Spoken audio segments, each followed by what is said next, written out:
हमारे स्वर्गीय पिता, हम आपका धन्यवाद करते हैं।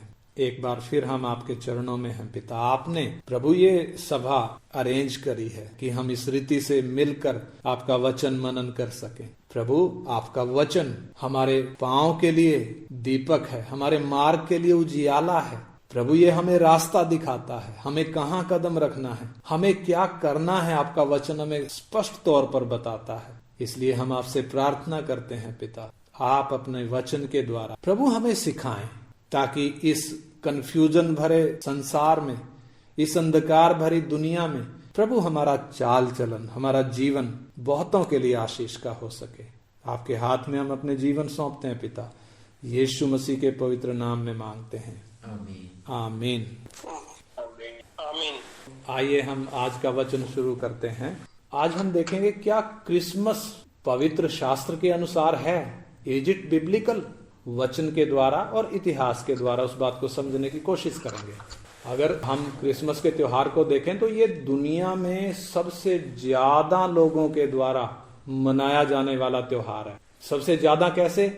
क्योंकि अधिकतर मसीही लोग इसको मनाते हैं और गैर मसीही लोग भी बहुत सारे हैं जो क्रिसमस का त्योहार मनाते हैं। स्कूलों में भी ये त्योहार मनाया जाता है। इसे बड़ा दिन भी कहते हैं। 25 दिसंबर के दिन हर साल दुनिया भर में ये त्योहार मनाया जाता है। जिस प्रकार हर धर्म का कोई ना कोई त्योहार होता है, वैसे ही ईसाई धर्म का भी एक त्योहार जिसका नाम क्रिसमस है। लेकिन क्रिसमस यानी 25 दिसंबर को जब यीशु के साथ जोड़ा जाता है, सच्चे उद्धारकर्ता के साथ जब इस त्योहार को जोड़ा जाता है, तो फिर बहुत जरूरी हो जाता है कि हम इस सच्चाई को जानें। इसकी सच्चाई क्या है, परमेश्वर का वचन इसके बारे में क्या कहता है, उस बात को जानना बहुत जरूरी हो जाता है। क्या क्रिसमस बिब्लिकल है, क्या पवित्र शास्त्र के अनुसार है? तो जब हम वचन को ध्यान से देखते हैं तो हमें यह मालूम पड़ता है कि परमेश्वर के वचन के अनुसार नहीं है क्रिसमस, बल्कि यह शैतान का एक बड़ा धोखा है। और बहुत से भोले भाले विश्वासी जो बाइबल को सही तरीके से जानते नहीं है और जिन्हें अगुओं के द्वारा वचन खोलकर सिखाया भी नहीं जाता है, वो शैतान के इस धोखे में पड़कर यीशु का जन्मदिन मनाने लग जाते हैं। मसीही जगत में बहुत से लोग हैं, प्रोटेस्टेंट्स हैं, पेंटिकोस्टल्स हैं, जो क्रिसमस नहीं मनाते हैं। हम अपनी बात करें तो हमारा क्रिसमस ना मनाने का जो आधार है वो क्या है? परमेश्वर का वचन बाइबल। और हमारे विश्वास का आधार ये पवित्र शास्त्र बाइबल है। इसलिए आइए इस अन्य जाति या गैर मसीही त्योहार की सच्चाई के बारे में जानते हैं। सबसे पहली बात, ये क्रिसमस ये बाइबल का उपदेश नहीं है। मोटे तौर पर देखें तो क्रिसमस मनाना परमेश्वर के वचन के अनुसार कतई नहीं है। यदि हमारा प्रभु ये चाहता कि हम उसका जन्मदिन मनाएं, तो वो हमें स्पष्ट तौर पर बताता कि इसको कब मनाना है और किस तरीके से मनाना है। क्योंकि हम जानते हैं परमेश्वर ने इस्राएलियों को पुराने नियम में जब हम देखते हैं फसह का पर्व और भी कई पर्व मनाने की आज्ञा दी थी। फसह के पर्व की हम बात करते हैं, पास ओवर जिसको कहा जाता है, जिसे मनाने का उद्देश्य और मनाने का तरीका, एक एक बात वो बारीकी से परमेश्वर ने समझा कर दी थी। जब अंतिम फसह यीशु मसीह क्रूस पर चढ़ाए जाने से पहले मना रहे थे, जिस रात यीशु पकड़वाया गया, वो अंतिम फसह था। उसके बाद फसह नहीं है। उस अंतिम फसह के बाद यीशु ने प्रभु भोज मनाने का उद्देश्य और तरीका दोनों साफ तौर पर बताए। हम उसको गॉस्पल की किताबों में पढ़ सकते हैं, लूका में, मत्ती में, मरकुस में, हम उनको पढ़ सकते हैं। प्रभु भोज के बारे में प्रेरित पौलुस भी लिखते हैं कि ये बात मुझे प्रभु से पहुंची और मैंने तुम्हें भी पहुंचा दी कि प्रभु यीशु ने जिस रात वो पकड़वाया गया रोटी ली और धन्यवाद करके तोड़ी और कहा, ये मेरी देह है जो तुम्हारे लिए है, मेरे स्मरण के लिए यही किया करो। इसी रीति से उसने बियारी के पीछे कटोरा भी लिया और कहा, ये कटोरा मेरे लहू में नई वाचा है, जब कभी पियो तो मेरे स्मरण के लिए यही किया करो। क्योंकि जब कभी तुम यह रोटी खाते और इस कटोरे में से पीते हो तो प्रभु की मृत्यु को जब तक वो ना आए प्रचार करते हो। पहला कुरिन्थी 11 अध्याय में उसका 23 से 31 तक हम ये विषय पढ़ सकते हैं। यानी प्रभु की पवित्र कलीसिया तब तक प्रभु भोज की विधि मनाती है जब तक प्रभु कलीसिया को लेने के लिए बादलों पर नहीं आ जाता, तब तक प्रभु भोज कलीसिया मनाती है। इस प्रकार हम देखते हैं कि पुराने नियम का फसह पर्व हो या नए नियम का प्रभु भोज हो, परमेश्वर ने इनको मनाने के लिए अपने वचन में साफ तौर पर विधि बताई है, तरीका बताया है, आज्ञा दी है। इनके पीछे का उद्देश्य क्या है वो समझाया है, इनको कैसे मनाना है वो साफ तौर पर समझाया है। पुराने नियम के सारे त्योहार वो यीशु मसीह में पूरे हो चुके हैं, इसलिए कोई भी त्योहार कलीसिया आज के समय में नहीं मनाती है। प्रभु यीशु ने अपनी कलीसिया को 2 विधियां बताई हैं जिनको कलीसिया मनाती है, प्रभु भोज और बपतिस्मा। ये 2 विधियां हैं जो कलीसिया मनाती है। परंतु यीशु मसीह ने अपने जन्म को मनाने के विषय में, यानी अपने जन्मदिन को त्योहार के तौर पर मनाने के विषय में किसी से कभी नहीं कहा। फिर हम बाइबल से और कलीसिया के इतिहास से भी ये जान सकते हैं कि प्रेरित हो या पहली शताब्दी की कलीसिया हो, किसी ने भी कभी भी यीशु मसीह का जन्मदिन नहीं मनाया। हमें कलीसिया का इतिहास प्रेरितों के काम में 100 साल का करीब इतिहास मिलता है, जिसमें किसी भी प्रेरित ने, पहले शताब्दी की कलीसिया के किसी भी झुंड ने यह त्योहार नहीं मनाया।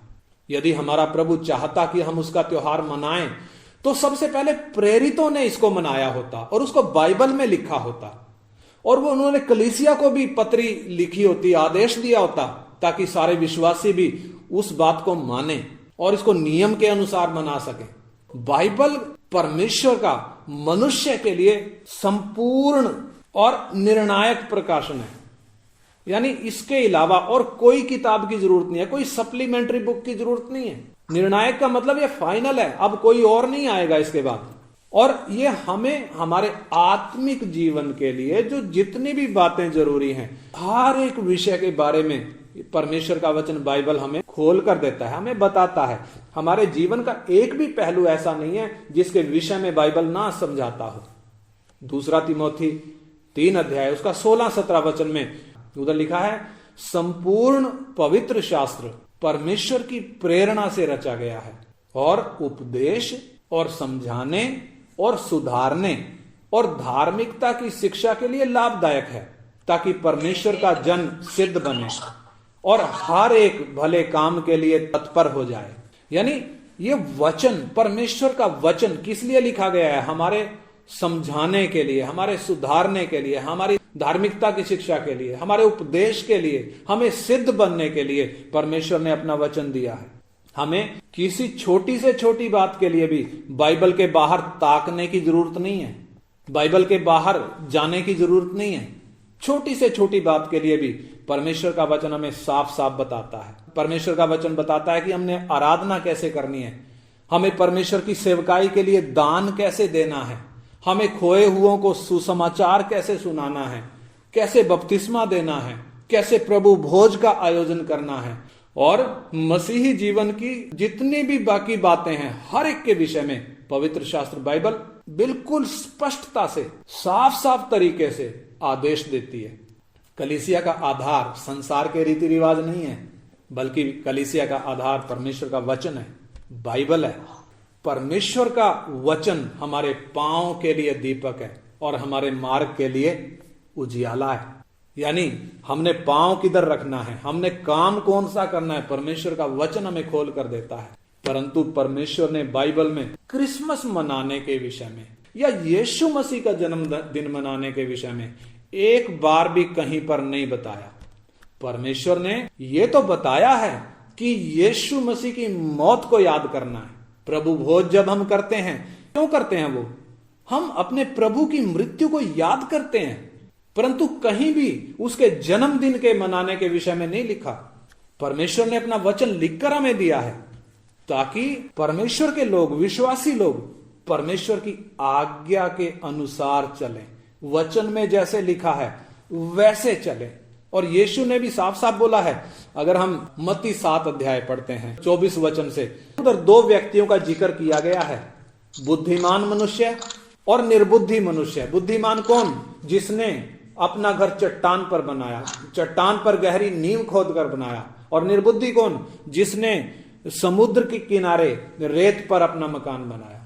तो जाहिर सी बात है, चट्टान पे जिसकी नींव खुदी है वो नहीं गिरेगा, लेकिन जिसको समुद्र के किनारे बनाया गया वो गिर जाएगा, क्योंकि रेत पर बना है, क्योंकि उसकी नींव स्थिर नहीं है।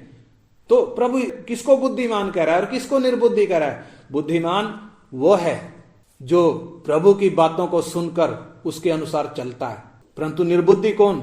जिसको प्रभु कहता है जिसने मेरी बातें सुनी तो सही परंतु मेरी बातों पर चलता नहीं है, वो निर्बुद्धि है।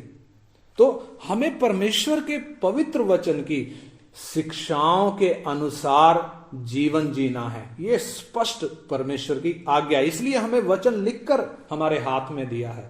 ये एक बड़ा सत्य है कि क्रिसमस या यीशु का जन्मदिन के बारे में बाइबल में कहीं पर भी नहीं लिखा। यह अपने आप में एक पर्याप्त कारण है कि क्रिसमस यीशु का जन्मदिन नहीं है। और दूसरी बात, पहली बात हमने देखी, क्रिसमस बाइबल का उपदेश नहीं है। दूसरी बात, मसीह यीशु 25 दिसंबर को पैदा नहीं हुए थे।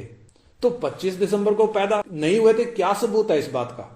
अगर हम ध्यान दें, हम परमेश्वर के वचन को देखें, लूका 2 अध्याय, उधर उसका 7 वचन में लिखा है, और वो अपना पहलोठा पुत्र जनी और उसे कपड़े में लपेटकर चरनी में रखा, क्योंकि उनके लिए सराय में जगह ना थी। और 8 वचन में लिखा है, और उस देश में कितने गडरिये थे जो रात को मैदान में रहकर अपने झुंड का पहरा देते थे।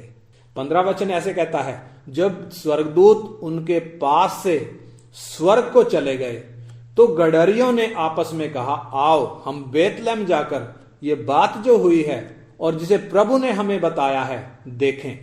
तो इस वचन को जब हम ध्यान से पढ़ते हैं, गडरिये उस रात को, जिस रात यीशु का जन्म हुआ था, मैदान में रहकर अपने झुंड का पहरा दे रहे थे। जब गडरिये अपनी भेड़ों का पहरा दे रहे थे, उस समय यीशु के जन्मदिन का संदेश स्वर्गदूतों के द्वारा उनके पास पहुंचा।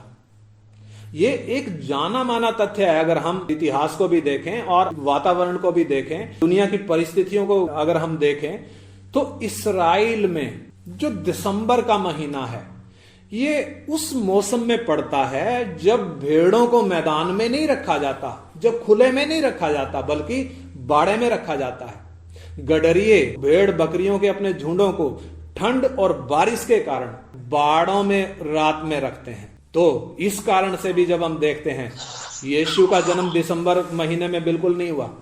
और लूका में फिर वापिस हम देखते हैं, जब रोमन सम्राट ऑगस्टस कैसर ने जब आज्ञा निकाली कि सारे जगत के लोगों के नाम लिखे जाएं, यानी जनगणना करी जाए, ताकि हर एक पर टैक्स लगाया जाए, और सब लोग जब नाम लिखवाने के लिए अपने अपने नगर को गए, तो ये आज्ञा जो निकाली गई, ये सर्दी के मौसम में तो नहीं होगी, क्योंकि रोमन सम्राट ऑगस्टस कैसर जिसने ये आज्ञा निकाली, उसको अच्छे से मालूम है कि ऐसे सर्दी के मौसम में पूरे खानदान समेत अपने नेटिव प्लेस को जाना संभव नहीं होगा, क्योंकि उस वक्त ऐसे साधन नहीं थे जैसे आज के समय में।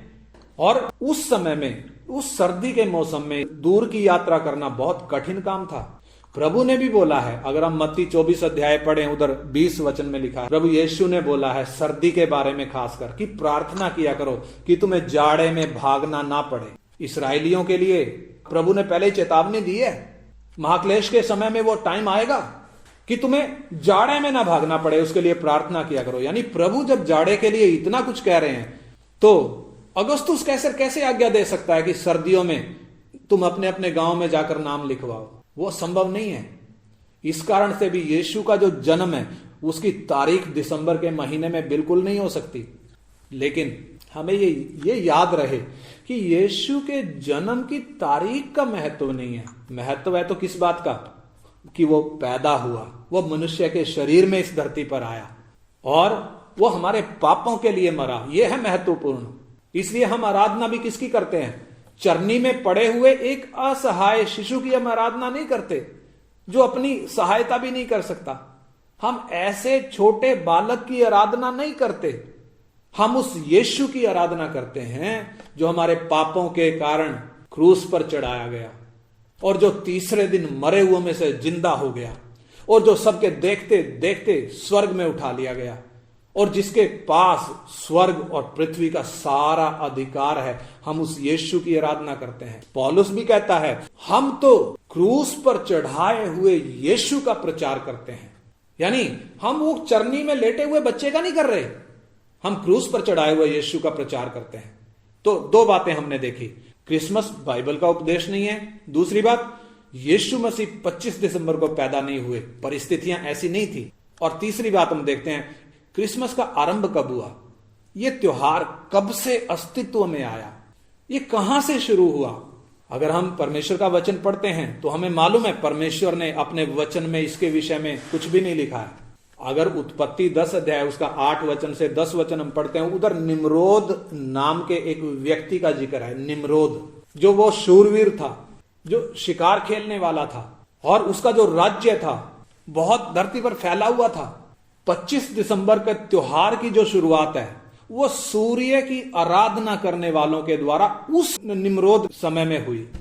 यानी 25 दिसंबर को जो त्योहार मनाया जाता था उस वक्त यीशु से हजारों साल पहले, यीशु के जन्म से हजारों साल पहले अन्य जाति लोग हर देश में 25 दिसंबर को एक ऐसे देवता के जन्मदिन के रूप में मनाते थे जिसे सूर्य कहा जाता है, सूर्य देवता कहा जाता है। और निम्रोद जो था वो जब मर गया, उसकी विधवा जो थी सेमिरामिस, वो ये दावा करती थी कि मैं स्वर्ग की रानी हूं, स्वर्ग में जाती हूं।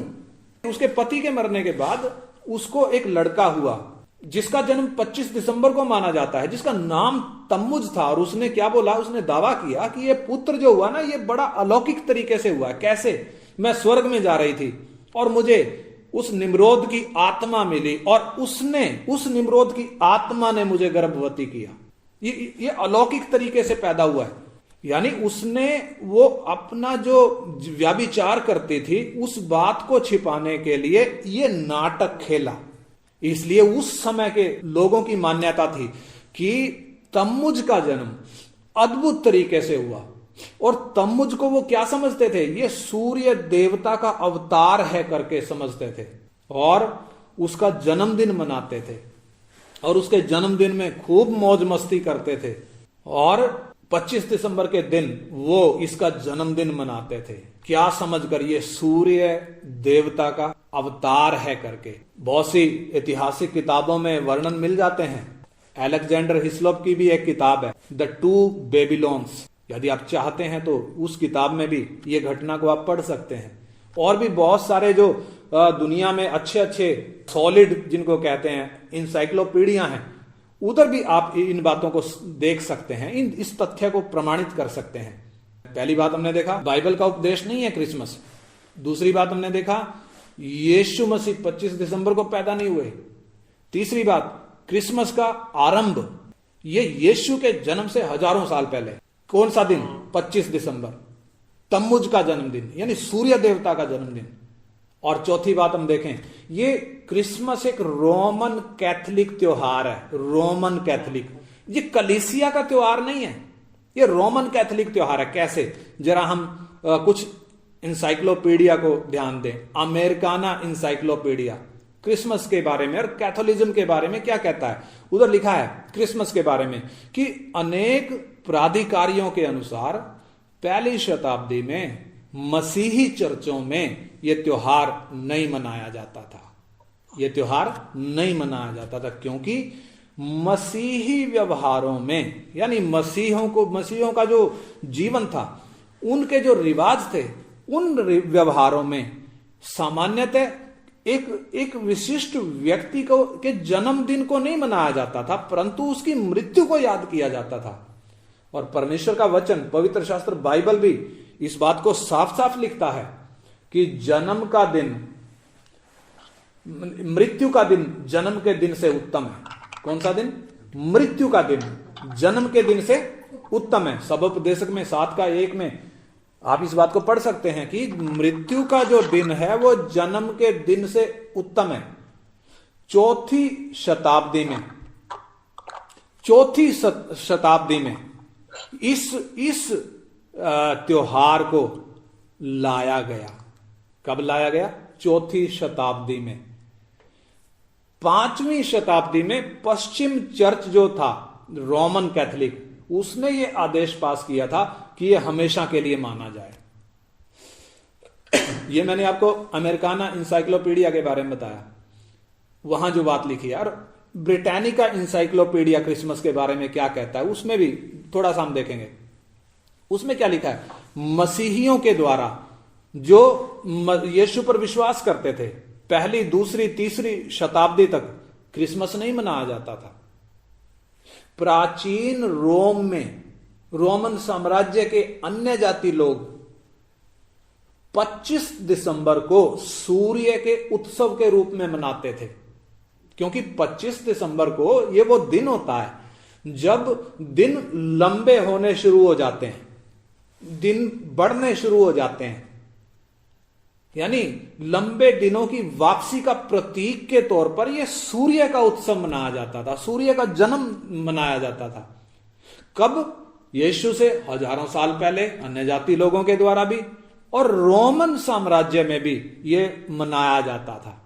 और आपको मालूम होगा, रोमन सम्राट कॉन्स्टेंटाइन प्रथम, जब उसने मिलेवियन ब्रिज की लड़ाई लड़ी 312 एडी में, उस लड़ाई से ठीक पहले उसने क्रिश्चियन, मतलब वो क्रिश्चियन बन गया, उसने क्रिश्चियन धर्म अपना लिया।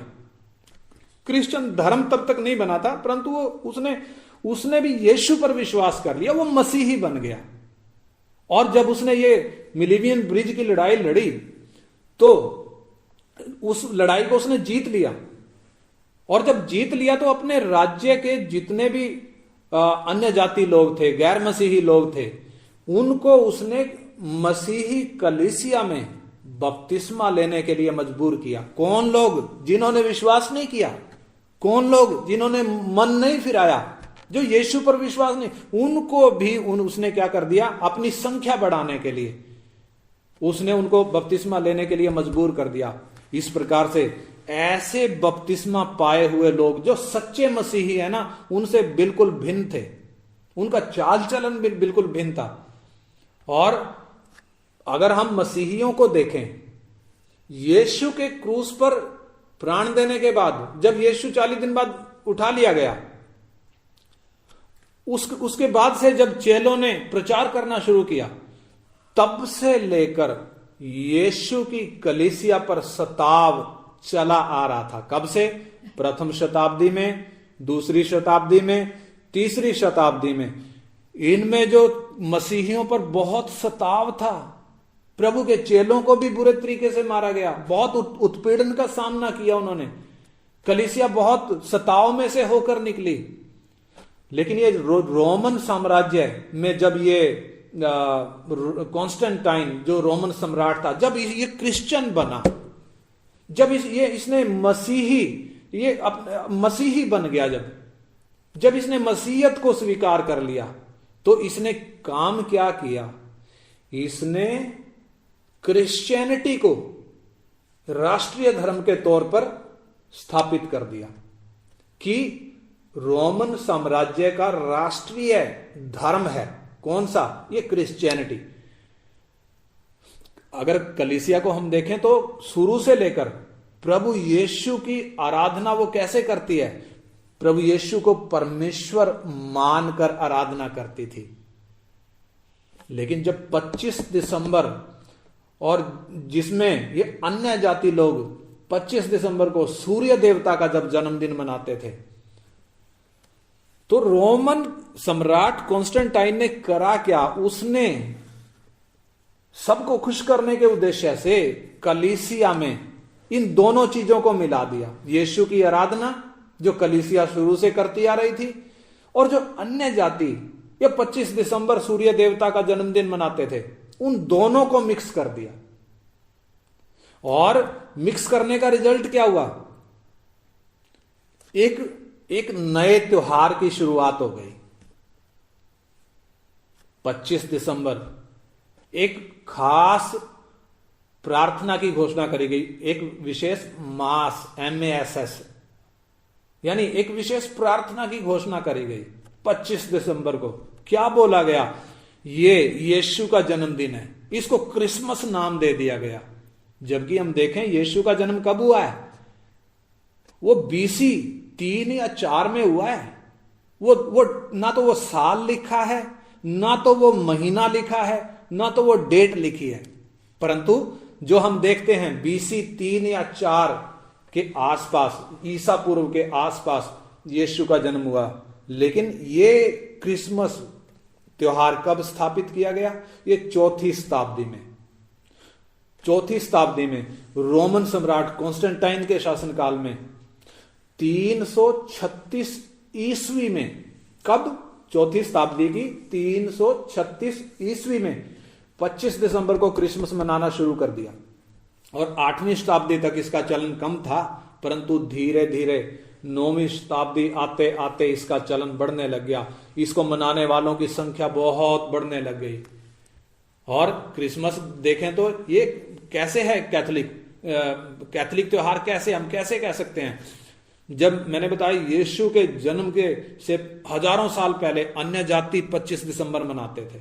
तम्मुज का जन्मदिन, तम्मुज को क्या बोलते थे? ये सूर्य देवता का अवतार है।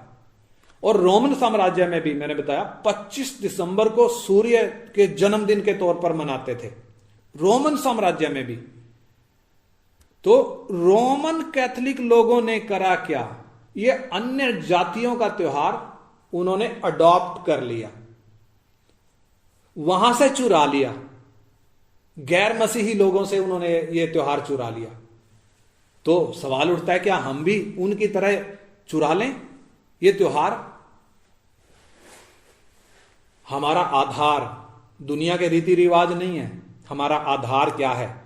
पवित्र शास्त्र बाइबल, परमेश्वर का वचन बाइबल। इसलिए अगर रोमन कैथोलिक त्योहार मनाते हैं तो मनाते रहें, परंतु हम उनकी तरह क्या नहीं करेंगे? परमेश्वर के वचन से दाएं बाएं हटेंगे नहीं। तो क्रिसमस में जब हम देखते हैं कुछ उधर प्रतीक भी हैं। प्रतीक का मतलब एक क्रिसमस ट्री है, क्रिसमस की पहचान है क्रिसमस ट्री। ये कहां से आया, कब आया? 1605 ईस्वी में ये जर्मनी में शुरू हुआ। कब? 1605 ईस्वी में, AD 1605। और इसके अलावा देखें तो इस दिन गिफ्ट भी दिए जाते हैं, त्योहार ये उपहार दिए जाते हैं। ये कब से शुरू हो गए? 18वीं शताब्दी के लास्ट में आकर ये गिफ्ट देने का चलन शुरू हुआ। और इसके पीछे कुछ लोगों ने क्या तर्क लगाया, उन्होंने क्या लॉजिक दिया? उनका लॉजिक था कि यीशु मसीह सारी मानव जाति के लिए गिफ्ट थे, इसलिए हम भी ये गिफ्ट देते हैं। और कुछ लोगों का तर्क कुछ दूसरा था। वो कहते हैं कि यीशु का जब जन्म हुआ तो पूर्व देश से मजूसी आए थे, ज्योतिषी, बाइबल में लिखा वाइजमैन। वो यीशु के लिए उपहार लेकर आए थे, तो हम भी उपहार देते हैं, इसलिए उपहार देना जायज मानते हैं आजकल। इसके अलावा हम देखें तो क्रिसमस के दिन क्रिसमस कार्ड भी भेजे जाते हैं, मित्रों को, संबंधियों को, जान पहचान वालों को क्रिसमस कार्ड भेजे जाते हैं। ये कहां से आ गए? ये 19वीं शताब्दी में इंग्लैंड में शुरू हुए। और एक और जो मुख्य किरदार है जिसको हम देखते हैं, सेंटा क्लॉज, ये कहां से आ गया? अगर इसका हम हिस्ट्री ट्रैक करें, ट्रेस करें, तो क्या हमें पता चलता है? 4वीं शताब्दी में तुर्की के मायरा में एक बिशप था, नाम था सेंट निकोलस। वो 6 दिसंबर को अपना फीस्ट मनाया करता था और उस दिन वो बच्चों को कैंडी बांटता था, टॉफियां बांटता था। कौन? संत निकोलस। बाद में ये रोल किसने ले लिया? ये सेंटा क्लॉज ने ये रोल ले लिया। और आजकल ये मुख्य किरदार बन गया है इस त्योहार का। जहां देखो बच्चों को भी देखो, ये वो ड्रेस पहन के रखते हैं, सेंटा क्लॉज बने होते हैं। और सेंटा क्लॉज का इंतजार करते हैं कि वो आए और क्या दे दे, उनको टॉफी दे दे, गिफ्ट दे दे, चॉकलेट दे दे।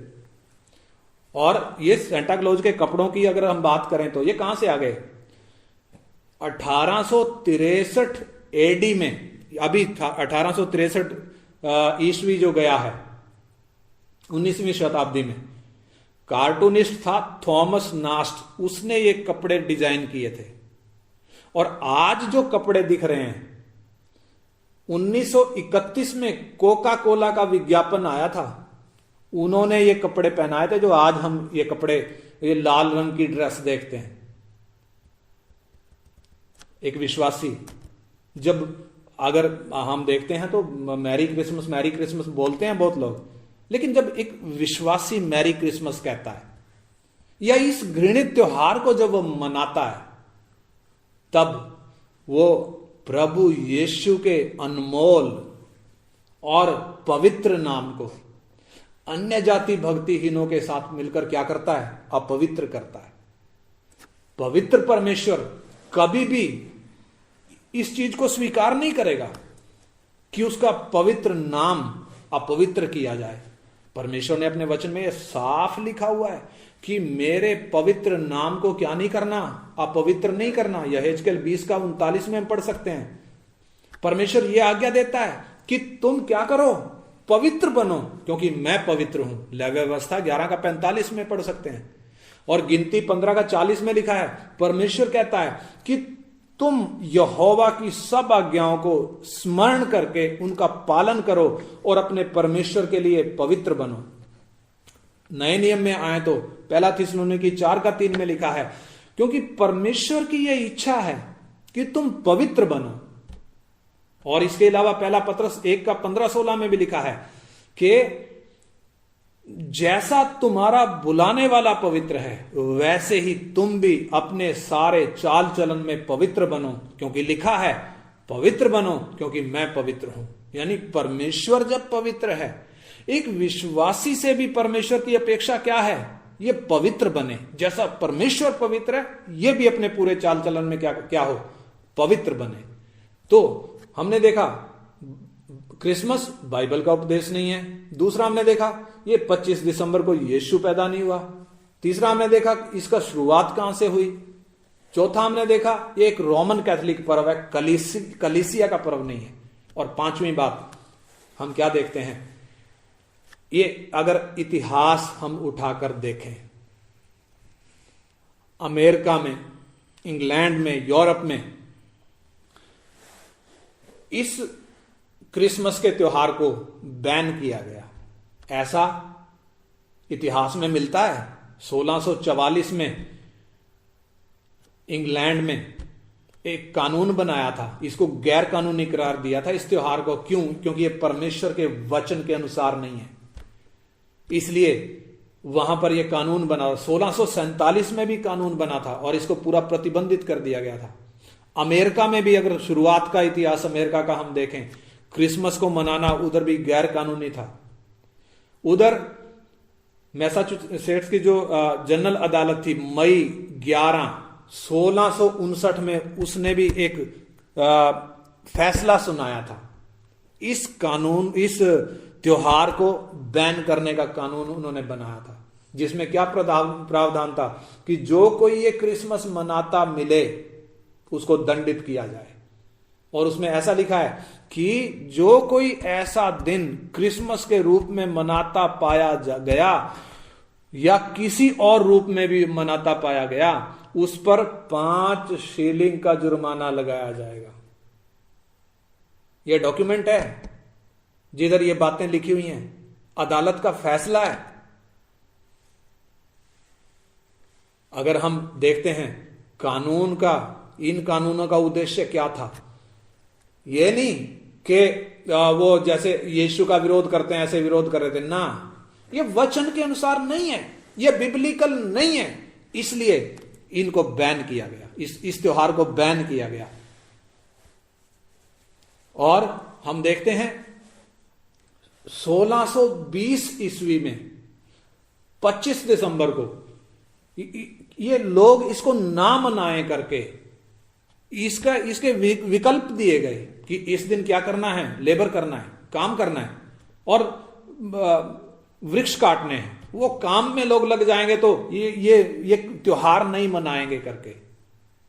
परंतु अगर हम सारांश तौर पर देखें, मैंने 5 बातें आपको बताई, अगर इनका सारांश हम देखें, जन्मदिन उसका होता है जिसको एक शुरुआत होती है।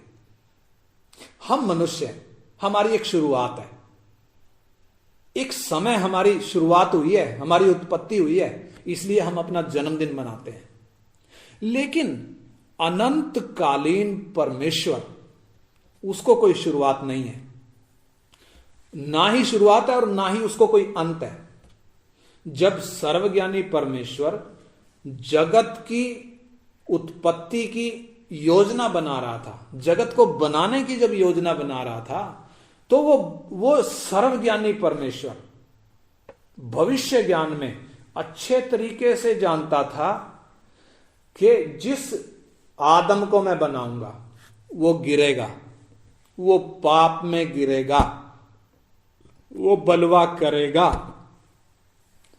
पहले से परमेश्वर इस बात को जानता था कि जिस आदम के लिए मैं इतना सुंदर वातावरण बनाने जा रहा हूं, इतनी सुंदर धरती बनाने जा रहा हूं, जिसके लिए इतना सारा इंतजाम मैं करने जा रहा हूं, वो एक दिन गिरेगा। परमेश्वर पहले से जानता था वो गिरकर वो परमेश्वर का दुश्मन बनेगा करके। इसलिए परमेश्वर ने इंसान को पाप से छुड़ाने के लिए पहले ही इंतजाम भी किया है। इलाज 2000 साल पहले नहीं आया यीशु के रूप में। इलाज कब आ गया? अगर हम प्रकाशित वाक्य 13 का 8 पढ़ें, उधर लिखा है परमेश्वर का मेमना जगत की उत्पत्ति के पहले ही से घात हुआ है। ठीक है, यीशु 2000 साल पहले घात हुआ, परंतु प्लान कब हो गया? जगत की उत्पत्ति के पहले। यानी कुंवारी जब गर्भवती हुई मरियम, और अनंतकालीन परमेश्वर जब उस गर्भ में आया, वो बीज से नहीं आया जैसे हम लोग बाप के बीज से आए, सब आदम के बीज से आए।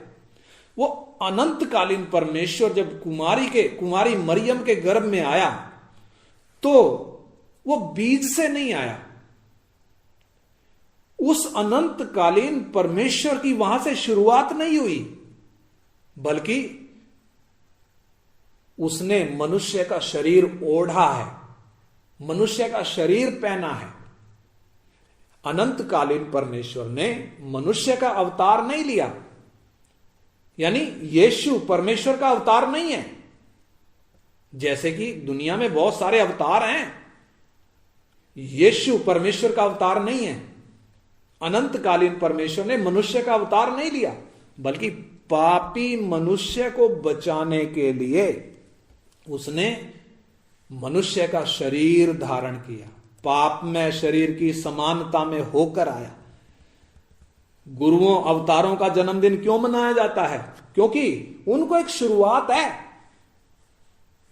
परंतु जो कुंवारी के गर्भ से आया, उस अनंत काल के पिता को शुरुआत नहीं है। मैंने बोला अनंत काल का पिता, यशाया 9 का 6 में आप पढ़ सकते हैं। यीशु के जन्म लेने से पहले करीब 700 साल पहले उसके नाम बताए गए, क्या क्या नाम होंगे। उधर एक नाम है अनंत काल का पिता। कौन? यीशु।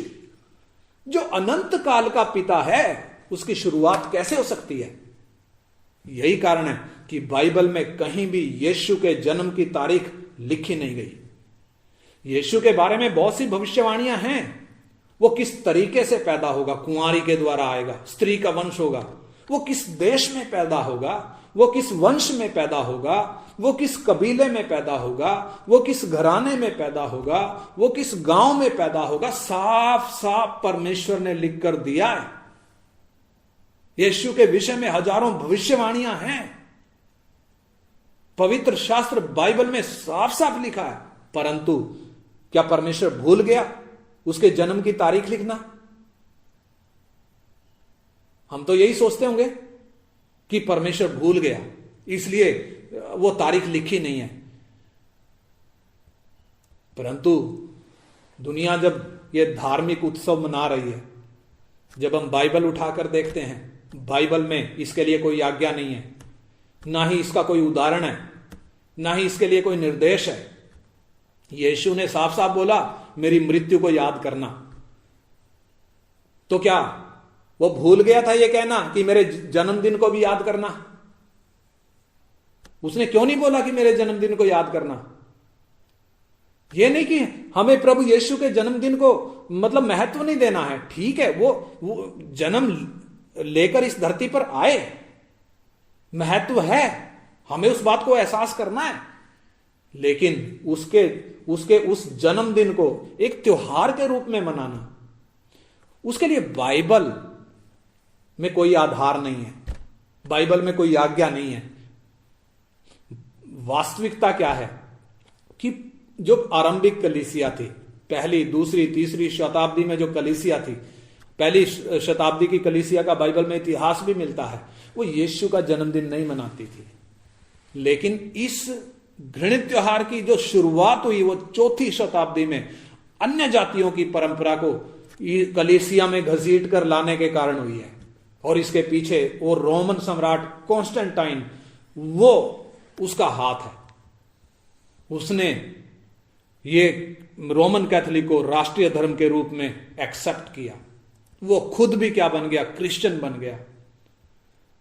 लेकिन परमेश्वर का वचन जब हम उठाकर देखते हैं, जो हमारे हाथ में लिखकर परमेश्वर ने दिया है, ना तो 25 दिसंबर ना तो क्रिसमस, ऐसी कोई आज्ञा वचन में हमें नहीं मिलती है।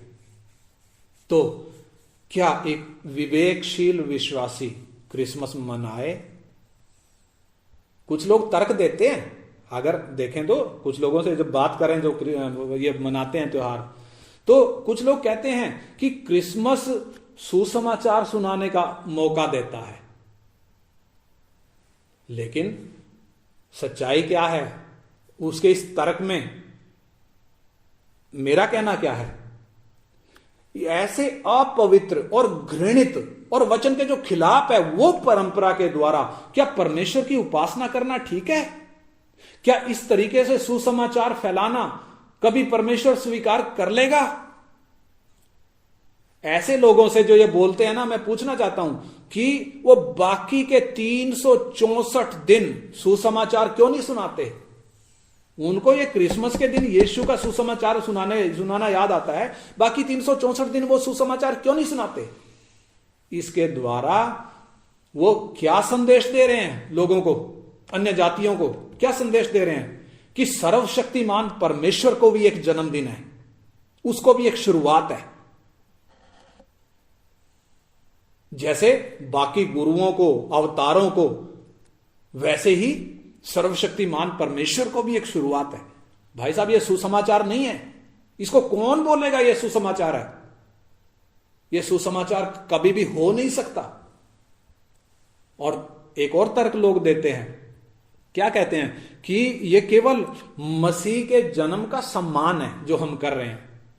कुछ लोग ऐसा तर्क देते हैं, क्या बोलकर वो बोलते हैं कि हम जानते हैं कि क्रिसमस के बारे में वचन में नहीं लिखा, मालूम है, और यह भी मालूम है कि यह गैर मसीही मूल से आया, लेकिन फिर भी हम सोचते हैं कि एक विशेष समय पर मसीह के जन्म का सम्मान करने में कुछ भी गलती नहीं है। चार्जर। लेकिन फिर मैं बोलूंगा, परमेश्वर के वचन बाइबल को यदि हम देखें, उधर क्या लिखा हुआ है? उधर लिखा है, प्रेरित पौलुस के बारे में हम पढ़ते हैं। प्रेरित पौलुस वो किस तरीके से, उसके मन की तमन्ना क्या है? प्रेरित पौलुस के मन की तमन्ना, अगर हम फिलिपियों की पत्री और उसका फिलिपियों की पत्री में 3 अध्याय उसका 7 वचन से जब हम पढ़ते हैं, 7 से 11, मैं पढ़ता हूं इधर से। परंतु जो जो बातें मेरे लाभ की थी उन्हीं को मैंने मसीह के कारण हानि समझ लिया है, वरन मैं अपने प्रभु मसीह यीशु की पहचान की उत्तमता के कारण सब बातों को हानि समझता हूं, जिसके कारण मैंने सब वस्तुओं की हानि उठाई और उन्हें कूड़ा समझता हूं, जिससे मैं मसीह को प्राप्त करूं और मैं उसमें पाया जाऊं। ना कि उस धार्मिकता में जो व्यवस्था से है, वरन उस धार्मिकता के साथ जो मसीह पर विश्वास करने के कारण है और परमेश्वर की ओर से विश्वास करने पर मिलती है। और मैं उसको यानी यीशु को और उसके मृत्युंजय की सामर्थ को और उसके साथ दुखों में सहभागी होने के मर्म को जानूं और उसकी मृत्यु की समानता को प्राप्त करूं, ताकि मैं किसी भी रीति से मरे हुओं में से जी उठने के पद तक पहुंचूं। यानी प्रेरित पौलुस के उस तमन्ना को जरा आप देखें, क्या तमन्ना है। वो कहता है मैं उसकी मृत्यु की समानता को प्राप्त करूं। प्रेरित पौलुस यीशु का जन्मदिन नहीं मना रहा था, बल्कि उसकी मृत्यु की समानता में जुटना चाहता था, जैसा कि रोमी 6 अध्याय में भी स्पष्ट निर्देश है। और पौलुस क्या कह रहा है, उसके मुर्दों में से जी उठने को बार बार याद कर रहा है। इसलिए अब आप खुद ही फैसला कर लें, करना क्या है। परमेश्वर अपने वचन को अपने बड़े नाम से भी ज्यादा आदर करता है। क्या हमें उस वचन का आदर नहीं करना चाहिए? क्या हमें विश्वास के साथ परमेश्वर के उस वचन का अनुसरण नहीं करना चाहिए? यदि हमें मसीही विधान में, इस वचन में एक दिन अगर हम जोड़ने का अधिकार हमें हो, तो परमेश्वर का वचन जरा हम उठाकर देखें। परमेश्वर का वचन क्या आज्ञा देता है? परमेश्वर का वचन तो कहता है इसमें ना तो कुछ घटाना ना तो कुछ बढ़ाना। व्यवस्था विवरण 4:2 में पढ़ता हूं, जो आज्ञा मैं तुमको सुनाता हूं उसमें ना तो कुछ बढ़ाना और ना कुछ घटाना। तुम्हारे परमेश्वर यहोवा की जो जो आज्ञा मैं तुम्हें सुनाता हूं उन्हें तुम मानना। व्यवस्था विवरण 12:32 भी मैं पढ़ता हूं, जितनी बातों की मैं तुमको आज्ञा देता हूं उनको चौकस होकर मानना, और ना तो उनमें कुछ बढ़ाना और ना उनमें कुछ घटाना। नीति वचन 30:6 भी मैं पढ़ता हूं, उसके वचनों में कुछ मत बढ़ा, ऐसा ना हो कि वो तुझे डांटे और तू झूठा ठहरे। और इसके अलावा नए नियम में प्रकाशित वाक्य 22 अध्याय 18 और 19 वचन में लास्ट में पढ़ना चाहूंगा। हम प्रार्थना करने जा रहे हैं।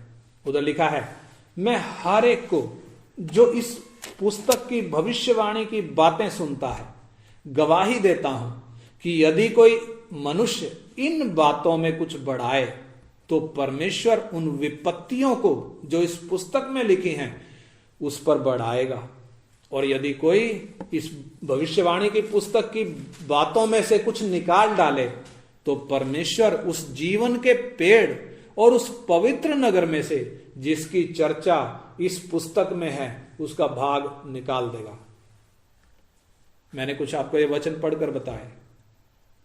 प्रकाशित वाक्य की किताब ही नहीं, पूरी बाइबल में से परमेश्वर की आज्ञा है, ना तो हम एक वचन घटा सकते हैं ना तो एक शब्द भी इसमें जोड़ सकते हैं। तो हमने करा क्या है, हमने तो एक त्योहार जोड़ दिया, क्रिसमस नाम का एक त्योहार जोड़ दिया, एक 25 दिसंबर जोड़ दिया। क्या परमेश्वर स्वीकार करेगा? इसलिए आइए हम जरा विचार करें। दुनिया जब यह त्योहार मना रही है, मेरे और आपके हाथ में परमेश्वर का वचन बाइबल है। हमारे मार्ग के लिए यह उजियाला है, हमारे पांव के लिए यह दीपक है। प्रभु यीशु कहते हैं तुम सत्य को जानोगे और सत्य तुम्हें स्वतंत्र करेगा। और यीशु प्रार्थना करते हैं, कहते हैं हे पिता इन्हें अपने सत्य के द्वारा पवित्र कर। यानी ये वचन है जो हमारे जीवन का आधार है, हमारे विश्वास का आधार है। इसमें हमें ना तो कुछ घटाने की आज्ञा है ना तो इसमें कुछ बढ़ाने की आज्ञा है। इसलिए यह वचन जब हमने बाइबल से, परमेश्वर के वचन से और इतिहास से भी जब ये समझने की कोशिश करी है, आगे हमारा फैसला हमने करना क्या है। हमें दुनिया के रीति रिवाज चाहिए या हमें परमेश्वर का वचन चाहिए? आइए हम एक फैसला करते हुए प्रार्थना करें। हमारे स्वर्गीय पिता, हम धन्यवाद करते हैं आपके पवित्र वचन के लिए। पिता, आपने लिखकर हमारे हाथ में दिया है। दुनिया में से कोई भी रीति रिवाज, कोई भी प्रभु कोई नियम हमें लेने की आवश्यकता नहीं है, क्योंकि हमारे जीवन से संबंधित हर एक पहलू की बात आपने लिखकर हमारे हाथ में दी है। हम इस वचन के लिए धन्यवाद करते हैं। इस वचन को प्रभु इन दिनों में जब आपका आना नजदीक है प्रभु, इस वचन को पढ़कर, सीखकर, समझकर इसके अनुसार चलने के लिए और प्रभु अपने पूरे चाल चलन में पवित्र बनने के लिए हम एक एक की सहायता आप करें। प्रभु, ये वचन जो आपका सत्य है प्रभु, हमें छुटकारा दे उन सब बातों से जो आपके वचन के अनुसार नहीं है। हम अपने जीवन आपके हाथ में सौंपते हैं पिता, यीशु मसीह के पवित्र नाम में मांगते हैं, आमीन। आमीन।